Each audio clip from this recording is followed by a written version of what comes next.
ನಮ್ ಲೈಫಲ್ಲಿ ಯಾರಾದ್ರೂ ಡಬಲ್ಗೆ ಮಾಡಿದ್ರೆ ಇವನು ಮುಖವಾಡ ಹಾಕೊಂಡಿರೋನು ಚೀತು ಸರಿ ಇಲ್ಲ ಅಂತೆಲ್ಲ ಬೈಕೋತೀವಿ. ಆದ್ರೆ ಮೊದ್ಲು ನಮಗ್ ನಾವ್ ಅದನ್ನ ಬೈಕೋಬೇಕು. ಯಾಕೆ ಅಂತ ಗೊತ್ತಾ? ಹಲೋ ಎಲ್ರಿಗೂ ನಮಸ್ಕಾರ, ನಾನ್ ನಿಮ್ಮ ಪ್ರಿಯಾಂಕಾ.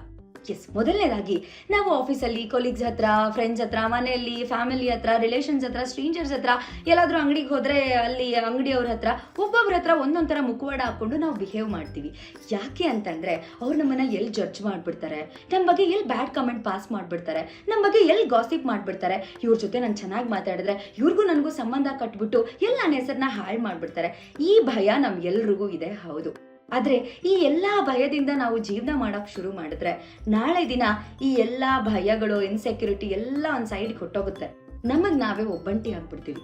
ಯಾರಾದ್ರೂ ಯಾವ್ದಾದ್ರು ಇಂಟರ್ವ್ಯೂ ಅಲ್ಲಿ ಒಬ್ಬ ಒಳ್ಳೆ ಸೆಲೆಬ್ರಿಟಿ ಏನಾದ್ರೂ ಫೇಸ್ ಟು ಫೇಸ್ ಡೈರೆಕ್ಟ್ ಆಗಿ ಕೌಂಟರ್ ಕೊಟ್ರೆ, ಡೈರೆಕ್ಟ್ ಆಗಿ ಮಾತಾಡಿದ್ರೆ, ವಾ ಹೆಂಗ್ ಹೇಳಿದ್ರು ಇವರು, ಎಷ್ಟ್ ಸಕ್ಕದಾಗಿ ಹೇಳಿದ್ರು ಅಂತ ನಾವ್ ಅನ್ಕೋತೀವಿ. ಅಂದ್ಮೇಲೆ ನಾವ್ ಯಾಕೆ ರಿಯಲ್ ಲೈಫಲ್ಲಿ ಹಾಗಿರಬಾರ್ದು? ನಮ್ಗೆ ನಾವೇ ಹೀರೋಸ್, ನಮ್ಗೆ ನಾವೇ ಸೆಲೆಬ್ರಿಟೀಸ್. ಸೊ ಏನಿದೆ, ನಮ್ಮನ್ನ ನಾವು ಸ್ಟ್ರೈಟ್ ಆಗಿ ನಾವೇನು ಅನ್ನೋದನ್ನ ಪ್ರಪಂಚಕ್ಕೆ ತೋರ್ಸೋದ್ರಲ್ಲಿ ತಪ್ಪೇನಿದೆ? ಇವತ್ತು ನಮ್ಮ ಹಿಂದೆ ಮಾತಾಡೋರು, ನಮ್ಮ ಹಿಂದೆ ಬ್ಯಾಡ್ ಕಮೆಂಟ್ ಪಾಸ್ ಮಾಡೋರು ಯಾರೂ ಬಂದು ನಮ್ಮ ಮನೆ current bill, water bill, hospital bills, ಯಾವ ಎಕ್ಸ್ಪೆನ್ಸಸ್ನು ಬೇರ್ ಮಾಡಲ್ಲ ಅಂದಮೇಲೆ ಅವ್ರ ಕಮೆಂಟ್ಸ್ನ ನಾವು ಯಾಕೆ ಬೇರ್ ಮಾಡಬೇಕು ಅಲ್ವಾ? ಇವತ್ತಿಂದ ನಾವು ನಾವಾಗಿ ಬದುಕೋಣ. ಇಲ್ಲ ಅಂತಂದ್ರೆ ಇವ್ರು ಎಲ್ಲಾರು ಹೊರೆನ ಹೊತ್ಕೊಂಡು ಕೊನೆಗೆ ಒಂಟಿ ಆಗ್ಬಿಡ್ತೀವಿ.